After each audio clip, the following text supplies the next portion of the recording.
I had just sold my mother's last emerald pin to afford a dress for my husband's gala, only for him to pull me into a service hallway and whisper that I should stay out of sight because I would embarrass him. Minutes later, he stood on that stage, basking in the applause for a speech I wrote, while I stood among the catering staff in the dark. He thinks he's successfully hidden his simple wife away, but he has no idea that while I was ghostwriting his success, I was also documenting his crimes. The man who pushed me into the shadows is about to find out just how much I saw from the dark. Let me tell you how it all began.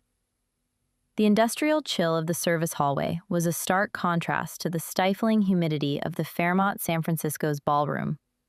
I stood there, smoothed to silk of a floor-length navy gown that had cost me my mother's 1940s emerald pin, the last piece of my heritage. My husband, Alan, stood inches from my face, his breath smelling of expensive bourbon and the peppermint he used to mask it. He didn't look at my eyes. He looked at the fine lines around them, his lip curling in a way that suggested I was a stain on his carefully curated brand. "Morgan, let's be realistic," he whispered, his voice as sharp as a scalpel. "The donors are here for a specific image: success, youth, vitality. That dress is fine, but the lighting out there is unforgiving to a woman of your season. Just stay here, help the catering lead coordinate the appetizers. It's what you're good at, isn't it? Being the wind beneath my wings where no one has to see the dust?" He didn't wait for an answer. He never did. He simply adjusted his silk tie and stepped back through the velvet curtains, leaving me in the shadows of the prep kitchen. I moved to a small gap in the curtains, my heart thumping a slow, rhythmic beat of cold fury. On the stage, Alan was a god. He stood before the elite of Silicon Valley and the old money of Nob Hill, basking in the glow of the spotlights. He began to speak, and the words that flowed from his mouth were beautiful. They were mine. Every cadence, every poignant metaphor about building a legacy from the red dirt of California and the sanctity of the American dream was a line I had sweated over at 3 a.m. while he slept. "I couldn't have done it without the simple, quiet life I have at home," Alan said, his voice dropping to a humble, rehearsed register. "My wife, Morgan, is the heart of our household. While I'm out navigating the storms of the market, she's content in her garden, keeping the fires burning. She's a simple woman, and she's my anchor." A wave of sympathetic, patronizing awes rippled through the audience. He was painting me as a suburban ghost, a woman whose intellectual capacity ended at the kitchen's edge. Across the room, I saw our daughter, Sloane. She was laughing with a group of venture capitalists, her designer heels clicking with an arrogance she'd inherited directly from her father. She caught my eye through the curtain gap for a split second. There was no warmth, no, "Are you okay, Mom?" Only a flicker of embarrassment before she pointedly turned her back, adjusting her hair as if to distance herself from the mere idea of my presence. She saw me exactly how Alan had taught her to see me, as a relic, a necessary but unsightly foundation. They both thought I was a blank page, failing to realize that a literary editor doesn't just fix the grammar, she sees the subtext. She notices when the numbers in the ledgers don't dance the way they should. For 25 years, I hadn't just been his wife. I had been his silent archivist, documenting every consulting fee and offshore allocation he thought I was too simple to understand. Then, the heavy oak doors at the back of the ballroom swung open, and the atmosphere in the room shifted instantly. Jacob Jones walked in. He didn't have Alan's performative swagger. He moved with the quiet, terrifying gravity of a man who actually owned the world Alan was pretending to conquer. Alan's speech faltered for a microsecond, a crack in the porcelain. He immediately pivoted, his face breaking into a sycophantic grin as he prepared to descend the stage and claim a handshake that would validate his entire fraudulent empire. But Jacob wasn't looking at the stage. His eyes, sharp and searching, ignored the outstretched hands of the power players and the hungry gaze of the cameras. He scanned the room with a deliberate, unsettling focus, until his eyes landed exactly where I stood, hidden in the dark, draped in the silk I had traded my soul for. I was standing there, invisible to the man I gave my life to, but perhaps not to everyone. If you've ever felt overlooked in your own home, hit like and let me know where you're listening from today. I need to know I'm not alone in this shadow. 48 hours ago, that navy silk gown had been nothing more than a ghost of a hope in a boutique window on Union Square. I remember standing there, the cold San Francisco fog clinging to my coat, staring at the price tag that felt like a deliberate insult. Most women in my circle would have just swiped a black Amex without a second thought. But my world had become a series of locked doors and insufficient funds notices. 3 days prior, at a dinner with the city's planning commission, I had made the grave error of correcting Alan's misquote of a housing statistic. I hadn't been boastful, I'd been helpful. But to Alan, a wife's intelligence is a weapon used against him. That night, in the sterile silence of our Atherton mansion, he had sat at his mahogany desk and calmly informed me that my personal line of credit had been suspended. "To help you practice the humility you seem to have forgotten," he'd said, not even looking up from his ledger. That was the man I had spent 30 years building. I was the one who had stayed up until dawn during our first decade, balancing the books of his struggling startup while nursing Sloan in the crook of my arm. I was the one who had skipped meals so he could buy the Italian suits necessary to look the part of a mogul. We were supposed to be a team, the living embodiment of the California dream, starting with nothing and ending with a legacy. But somewhere along the way, the dream became a monarchy, and I was relegated to the role of an aging courtier. So, I had gone to my jewelry box. I bypassed the flashy diamonds Alan had bought me for public display, pieces that were likely insured in his name only. Deep in the velvet lining, I found it, the emerald pin. It wasn't large, but the green was the color of a forest after rain. My mother had given it to me when I graduated from Berkeley, telling me it had survived the Great Depression and 2 world wars. "This isn't just jewelry, Morgan," she had whispered with her fading breath. "It's your walk-away money. Never let a man own your exit strategy." I felt a sob catch in my throat as I held it. Selling it felt like a betrayal of her memory, a final surrender of my dignity to satisfy the vanity of a man who didn't even want me seen. The antique dealer in the Mission District didn't recognize me, thank God. To him, I was just another well-dressed woman of a certain age, fallen on hard times and clinging to the remnants of a better life. He offered me a fraction of its worth, his eyes squinting through a jeweler's loupe. I didn't haggle. I couldn't. Every second spent in that shop made me feel like I was erasing my mother's existence. I took the cash, my hands trembling, and went back to the boutique. I bought the dress not for myself, but for the hope that if I looked perfect enough, if I played the part of the devoted, silent spouse one more time, Alan might finally see me again. I wanted him to see the partner who had co-authored his every victory. But as I stood in that service hallway, listening to him describe me to the crowd as a simple woman content in her garden, the weight of the missing pin felt heavier than the dress itself. I wasn't just wearing silk, I was wearing the ashes of my heritage. He had stripped me of my mother's legacy to fund a night where he could publicly erase my mind. He thought he had broken me down to a manageable size, a quiet, decorative anchor for his soaring ambition. What he didn't realize was that when you take everything from a woman who has nothing left to lose, you don't make her smaller. You make her dangerous. I looked down at my bare lapel where the emerald should have been, and for the first time in 3 decades, the sorrow was gone. In its place was a cold, shimmering clarity. My mother was right about one thing. It was my exit strategy. Only, I wasn't just walking away. I was going to burn the house down on my way out. As the thunderous applause for Alan's, or rather, my, speech echoed through the ballroom, I let my mind drift back to the beginning, back when the American dream wasn't a nightmare wrapped in navy silk. We started in a cramped, 1-bedroom apartment in San Jose, the kind where the walls were so thin you could hear the neighbors' dreams shattering. Those were the years of sweat equity, a term Alan loved to throw around now, though I was the only one truly sweating. I remember the smell of burnt coffee and the hum of a desktop computer that stayed warm 24 hours a day, Because I was busy drafting his first business proposals while he slept off the exhaustion of networking at local bars. I didn't mind the sacrifices then. I believed in the partnership. I believed that every late-night edit and every market analysis I performed was a brick in a foundation we were building together. I was the architect, and he was the face. That was the deal I thought we'd made. But as the years turned into decades, and the small San Jose firm grew into a real estate empire, the we slowly evaporated, replaced by a very singular him. The more successful he became, the more he worked to convince me that my contribution was a relic of the past. It started with subtle comments, gaslighting disguised as concern.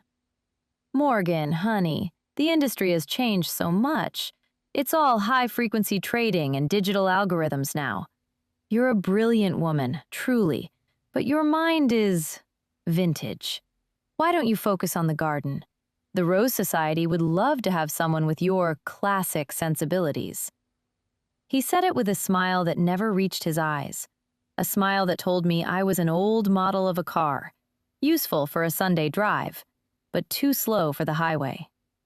He wanted me to believe that the world had outpaced me, that my Ivy League education and decades of literary editing were as obsolete as a typewriter in a world of touchscreens.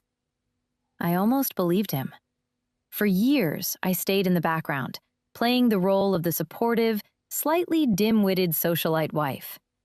I let him take my strategies and present them as his own flashes of genius. I watched him groom Sloane to see me not as a mother to be respected, but as a liability to be managed. But a mind like mine doesn't just turn off because a man tells it to. In the dead of night, while Alan was snoring or working late at the office, I began to write. I didn't write speeches for him. I wrote for myself.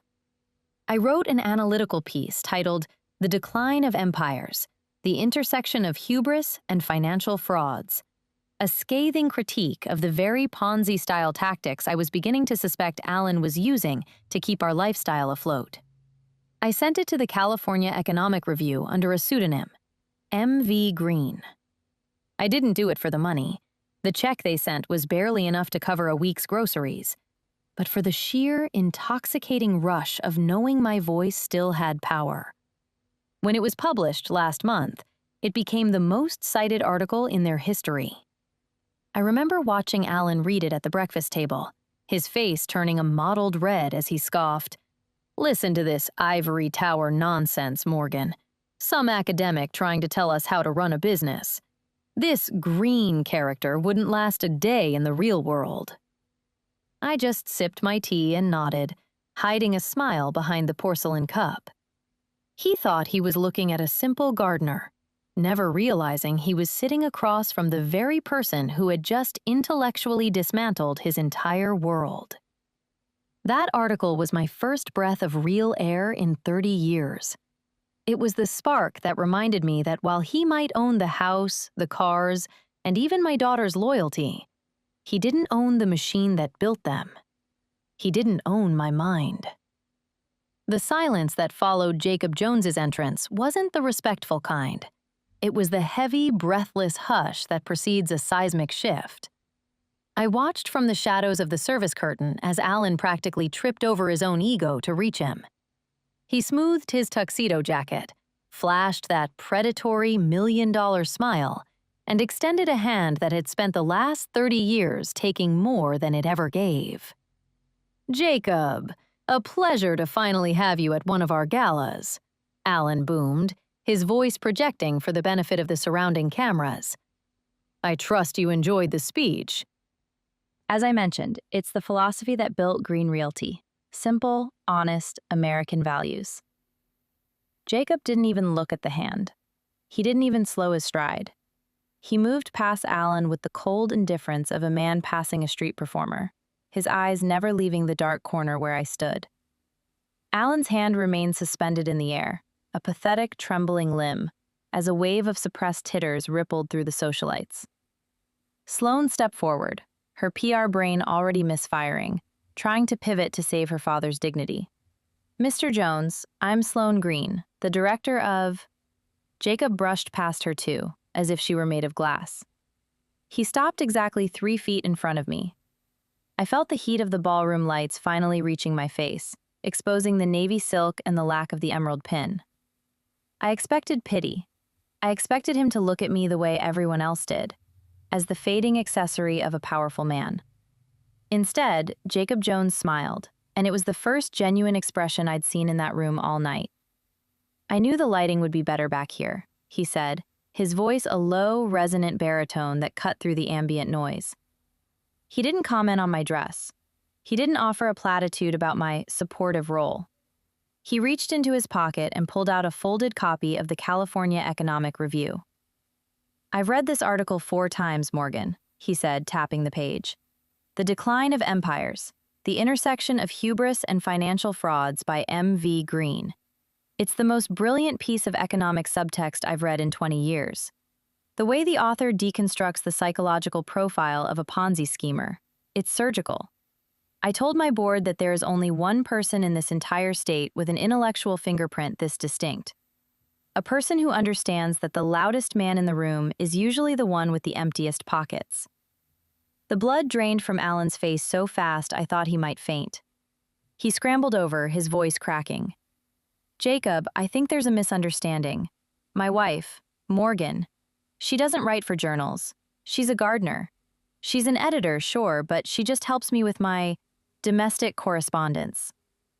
Jacob turned his head slowly, looking at Alan as if he were a particularly dull specimen under a microscope.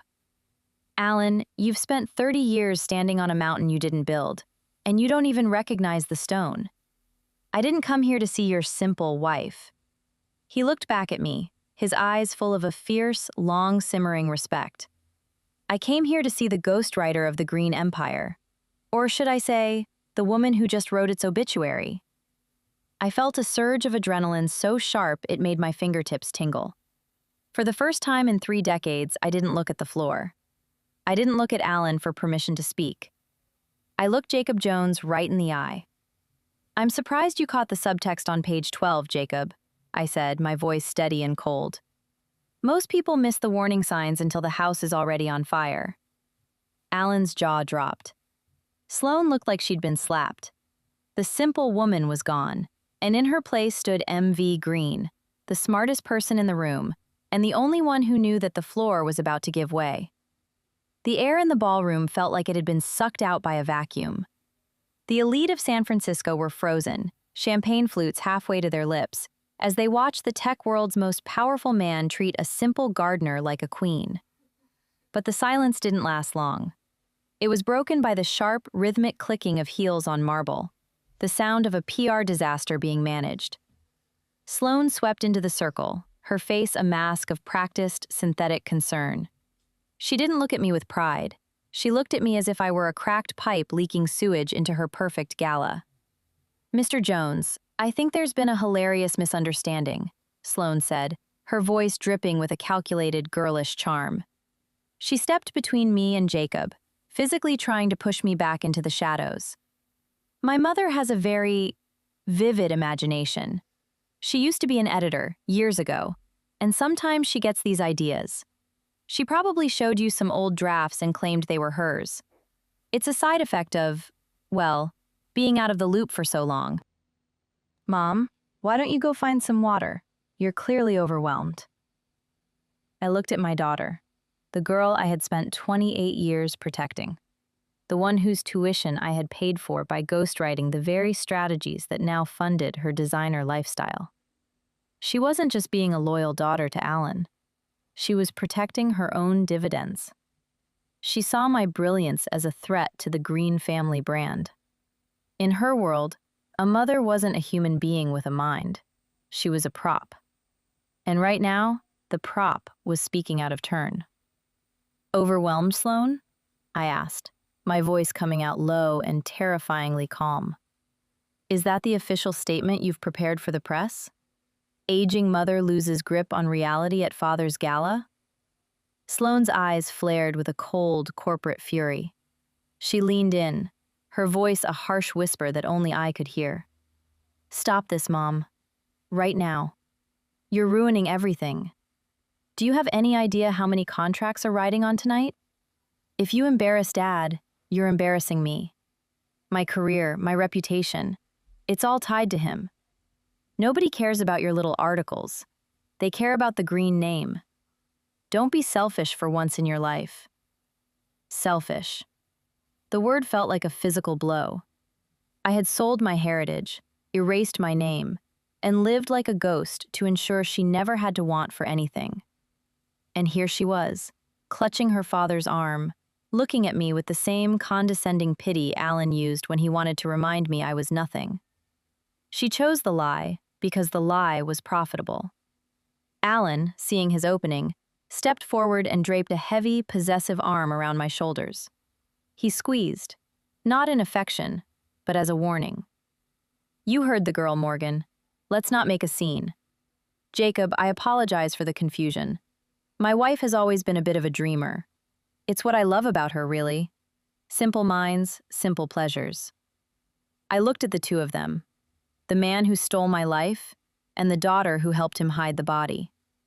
I realized then that I wasn't just losing a husband. I was losing a child I never truly had. I was completely alone in the center of a room filled with 500 people. But as I looked back at Jacob, I saw he wasn't buying a second of it.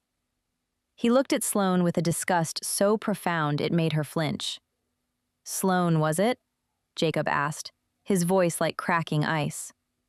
You remind me very much of your father. You both have a remarkable talent for looking at a diamond and calling it coal because you're afraid of the light it reflects. He turned back to me, ignoring the two of them entirely. Morgan, the world thinks you've been gone for 30 years. Don't you think it's time we told them where you've actually been? Jacob's hand didn't move from the copy of the California Economic Review. He looked at Alan, who was still clutching my shoulder like a drowning man grabbing a jagged rock. You see, Alan, Jacob began, his voice carrying to the edges of the silent circle. I've been looking for Morgan Green since we graduated from Berkeley. I didn't believe for a second that she just disappeared into a quiet suburban life. For 30 years, every time I hired an agency to find her, I hit a digital brick wall. 3 different firms, one in Los Angeles and 2 in London, told me the same story. She had passed away in a tragic car accident in '94, or she had moved to a remote village in the Swiss Alps and legally changed her name. The records were pristine, too pristine. They were a masterpiece of administrative fiction. I felt the floor tilt beneath my navy silk heels. A tragic accident? A village in the Alps? I had been right here, in the heart of Northern California, raising a daughter and balancing the ledgers of a man who treated me like a kitchen appliance. I looked at Alan.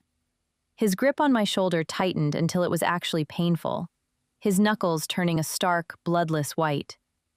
He tried to laugh, a dry, rattling sound that lacked any of its usual bravado. Jacob, you're talking like a conspiracy theorist. Morgan stayed with me because she loved me. She chose this life.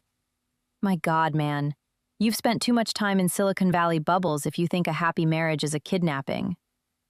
No, Alan, Jacob countered, stepping into the light, his presence suddenly dwarfing my husband's. I didn't rely on rumors. I spent $2 million on a forensic digital audit last year. I didn't find a ghost. I found a trail of receipts. Your company, Green Realty, has been paying a, quote, security firm called Blackwood Associates $50,000 a month since 1996. Do you know what Blackwood specializes in? Identity scrubbing. They create paper trails for people who want to vanish. But you didn't use them to vanish yourself. You used them to bury your wife alive. You built a wall of fake death certificates and forged emigration papers around her so high that no one, not her old colleagues, not her family, and certainly not me, could ever reach her. You knew that if Morgan Green ever stepped into the professional light, the world would see you for exactly what you are, a mediocre salesman who happened to marry the greatest strategic mind of her generation. The word kidnapped echoed in my skull like a funeral bell. My entire adult life, the isolation, the friends who stopped calling, the sickening feeling that the world had simply moved on and forgotten I existed. It wasn't an accident. It wasn't because I was old or out of the loop, as Alan had whispered to me for decades. It was a purchased silence. I looked at Sloane, expecting to see horror on her face. Instead, she was looking at her father with a frantic, calculating squint, her mind already trying to figure out how to spin a 30-year fraud into a PR survival tactic. She wasn't horrified by the crime against her mother. She was terrified of the exposure of the brand. "Is it true?" I whispered, finally pulling away from Alan's grip with a strength that surprised even me. He didn't answer. He couldn't. He looked like a man watching his reflection shatter into 1,000 jagged pieces. He had spent a fortune of our hard-earned money to keep me in the dark, never realizing that a mind like mine doesn't need a map to find the exit. 30 years, Alan? You told the world I was dead so you could keep me in a gilded cage writing your speeches? The anger I felt wasn't hot. It was a sub-zero chill that solidified my spine. He thought he had bought my soul with those monthly payments to Blackwood, but he had forgotten the most basic rule of the literary world. You can't own the author, only the rights. And my contract just expired. Alan stood frozen, his face a grotesque mask of crumbling arrogance. He looked at me as if I were a ghost that had suddenly developed teeth, but I wasn't looking at him with fear anymore. I was looking at him with the cold, clinical eye of a proofreader finding a fatal error in a manuscript. You thought I was just fixing your dangling modifiers and sharpening your rhetoric all these years, didn't you, Alan? I said, my voice cutting through the stifling air of the ballroom. For 25 years, he had brought home those thick, leather-bound financial reports, tossing them onto the mahogany table in our Atherton study with a dismissive, "Clean this up, Morgan. Make the prose sound as impressive as the numbers." He thought he was giving me a hobby to keep my vintage mind busy.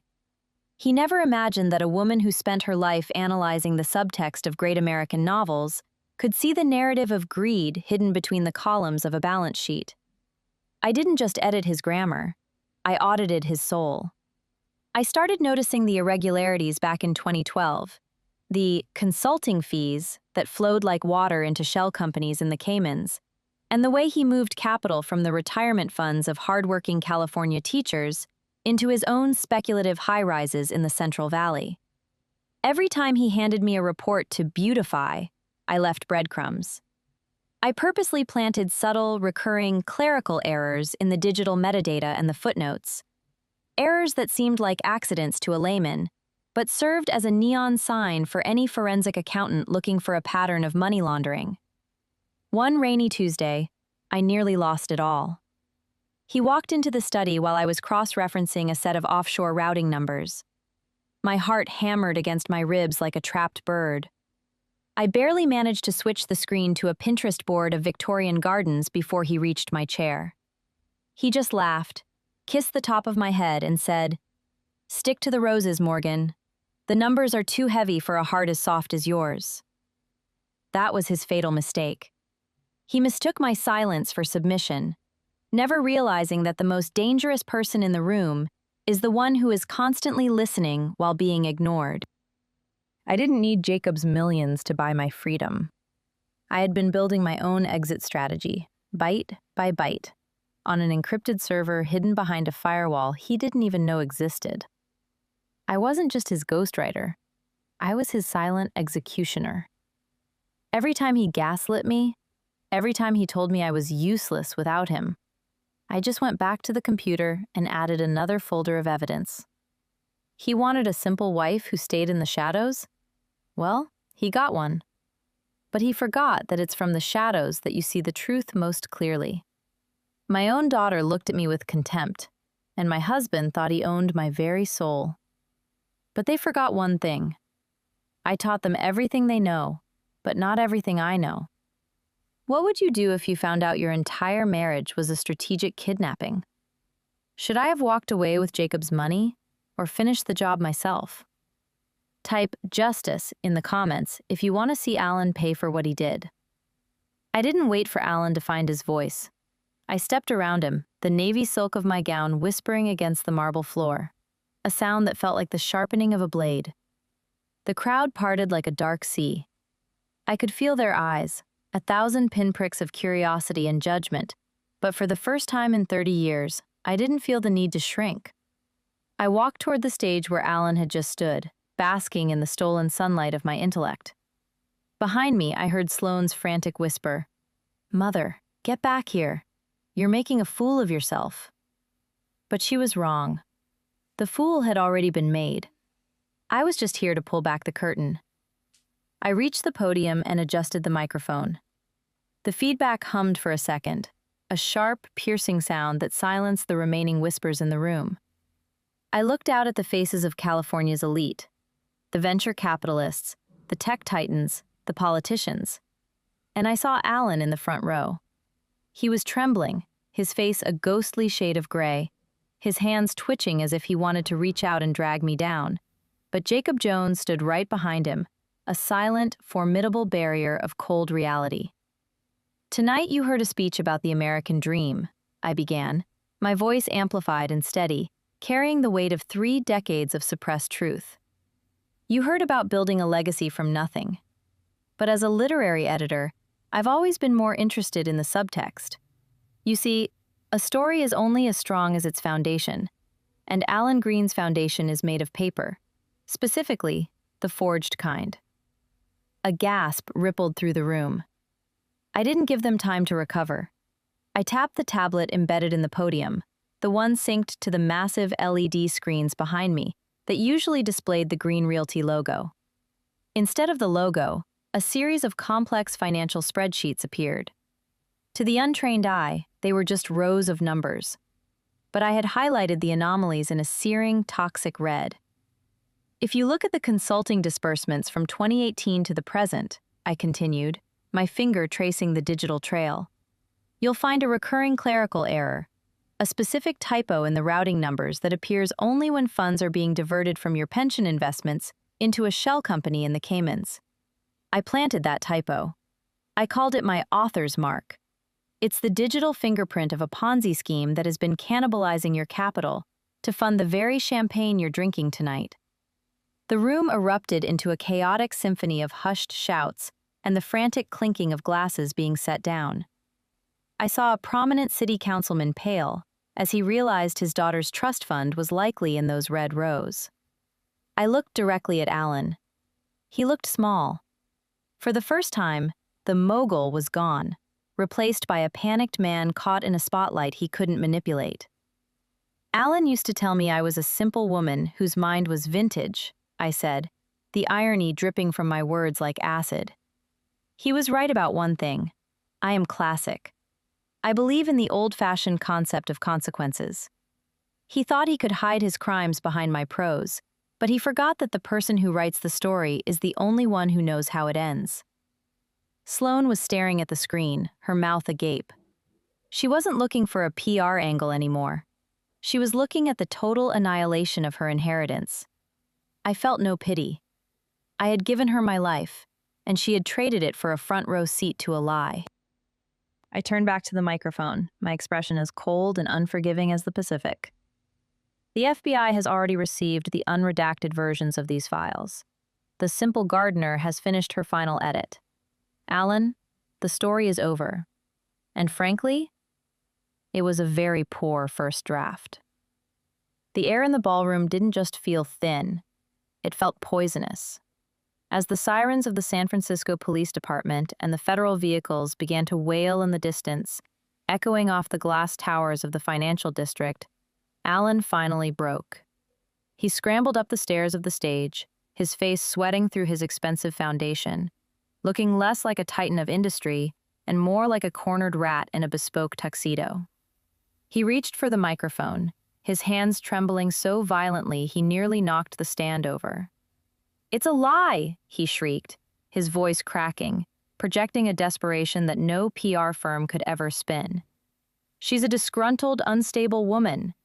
These documents are fabrications, a fantasy from a mind that's been deteriorating for years."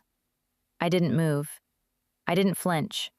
I simply reached into the hidden pocket of my gown and pulled out a thick, cream-colored envelope. I laid it on the podium with the same precision I used to place a comma in one of his stolen speeches. "I've spent 30 years editing your lies, Alan. I'm not about to start writing new ones now," I said, my voice cutting through his hysteria like a diamond through glass. "This isn't a fantasy. It's a settlement. Inside this envelope is a petition for the dissolution of marriage on the grounds of fraud, identity theft, and grand larceny.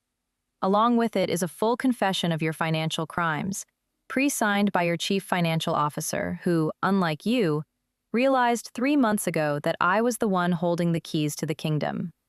Alan looked at the envelope as if it were a coiled rattlesnake. Behind him, Sloane was frozen, her social status evaporating in real time as the donors she had been courting began to back away as if she were contagious. Alan looked at the cameras, then back at me, his eyes darting toward the exit. "You can't do this, Morgan," he hissed, his voice dropping to a low, lethal venom. "If I go down, you go down. The house, the accounts, the legacy, it's all built on this foundation. You'll be a penniless widow by Christmas." "I'd rather be a penniless woman with my own name than a billionaire living in a grave you dug for me," I replied, leaning in so only he could hear the finality in my tone. "But you're wrong about one thing, Alan. You didn't build this foundation. I did. And because you spent 30 years convincing the world I was dead, you made a fatal legal error. You can't be married to a ghost. The Morgan Green you claim to own doesn't exist. But Morgan Green? She owns the intellectual property to every strategy, every contract, and every speech that built Green Realty. I didn't just document your crimes. I copyrighted the genius you used to commit them." I pushed a sterling silver pen across the mahogany surface toward him. "Sign it. Right now. Sign the papers and the transfer of the Green family assets back to my private trust, and I'll tell the federal agents waiting at the door that you cooperated. It won't save you from prison, but it might save you from the general population. Refuse, and I'll release the secondary ledger, the one that shows exactly which politicians you've been bribing since the 2008 crash." Alan looked at the pen, then at the ballroom doors as the first flash of blue and red lights hit the frosted glass. He looked at Jacob, who was watching him with the grim satisfaction of a man seeing justice finally served. With a hand that shook so much he could barely form the letters, Alan Green, the man who thought he had buried his wife alive, signed away the empire he had stolen. He was still holding the pen when the heavy oak doors burst open and the authorities moved in. I didn't stay to watch the handcuffs. I didn't need to. I had already written the ending, and for the first time in my life, the byline was mine. The metallic click of handcuffs was the only sound that pierced the sudden, suffocating silence of the ballroom. As federal agents led a staggering, broken Alan toward the exit, the crowd began to pull back, their faces twisted with a mix of voyeuristic glee and the sheer terror of their own financial ruin. I stood on the stage, the light finally feeling warm instead of exposing, watching the man who had tried to erase me disappear into the back of a black sedan. But the true weight of the night didn't settle until I looked down at the foot of the stage. Sloane was standing there, her designer clutch forgotten on the floor, looking up at me as if she were seeing a stranger for the very first time. The PR mask had finally shattered, leaving behind a young woman who had built her entire identity on a foundation of sand. She looked at the screens, where the red lines of her father's theft were still glowing, and then back at me, her eyes brimming with a frantic, ugly realization. "Mom?" she whispered, the word sounding like a question she didn't know the answer to. "What have you done? You've destroyed everything. My job, my house, my name. I have nothing now. How could you be so selfish? You could have just told me. We could have handled this quietly." Even now, even after seeing the wreckage of her father's soul, her first instinct was the preservation of the image. It was a bitter confirmation of every lonely night I had spent wondering where I had gone wrong as a parent.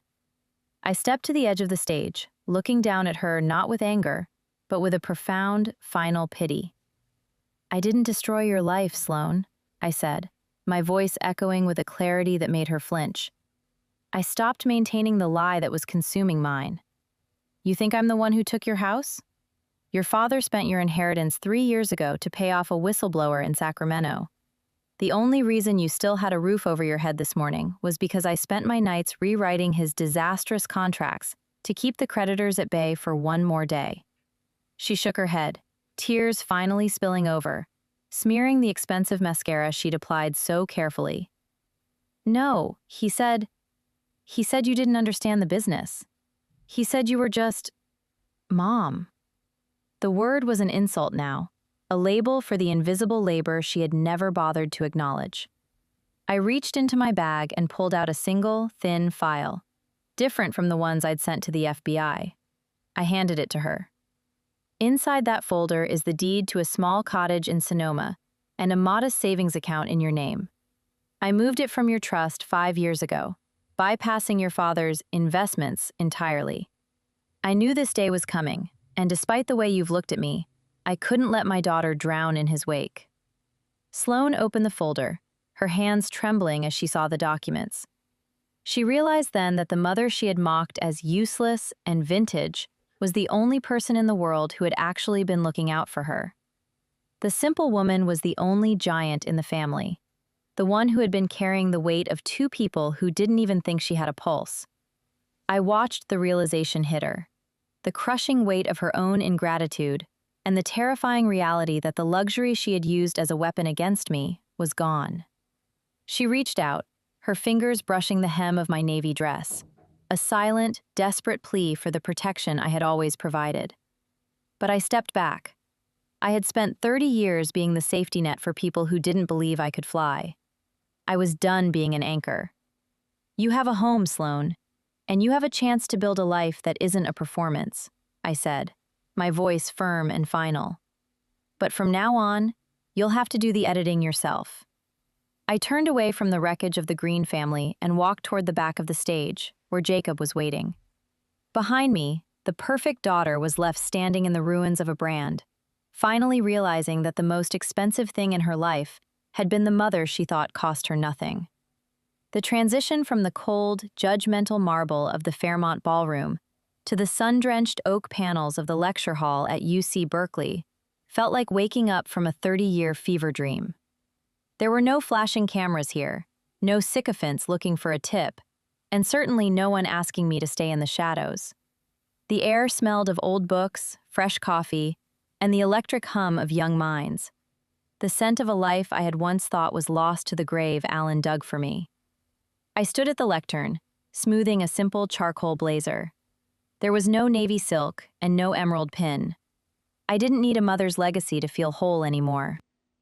My own name, engraved on the small brass plaque in front of me, was enough. Professor Morgan Green.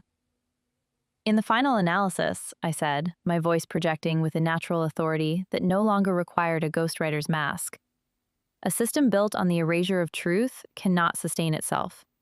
Whether it's a national economy or a private marriage, if the foundation is a lie, the collapse isn't a matter of if, but when.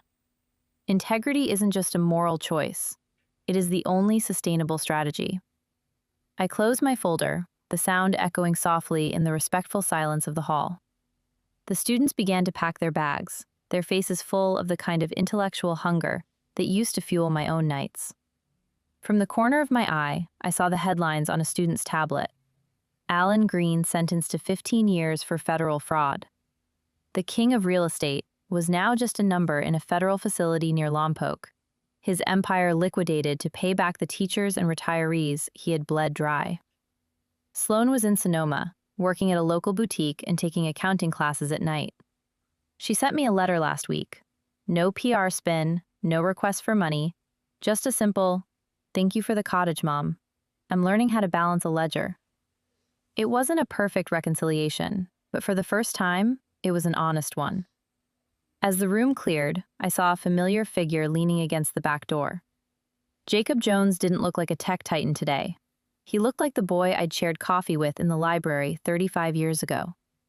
He had waited until the last student left before walking down the tiered aisles. He didn't come to rescue me. He didn't offer me a job or a diamond to replace what I'd sold. He simply stood there, a witness to the woman I had always been. "Great lecture, Professor," Jacob said, his smile quiet and steady. "I think the world finally caught up to your vintage mind." "It took its time," I laughed, feeling a lightness in my chest that had been absent since 1994. "But I think I like the view from here much better." In the end, Alan lost everything because he underestimated the very mind that built him. I am no longer a ghost in someone else's story. I am the author of my own life. Thank you for walking this journey with me. If this story touched your heart, please like and share your thoughts in the comments. Have you ever had to find the strength to reinvent yourself when everyone said it was too late? I'd love to hear your story of resilience. My name is Morgan Green, and my story is just beginning.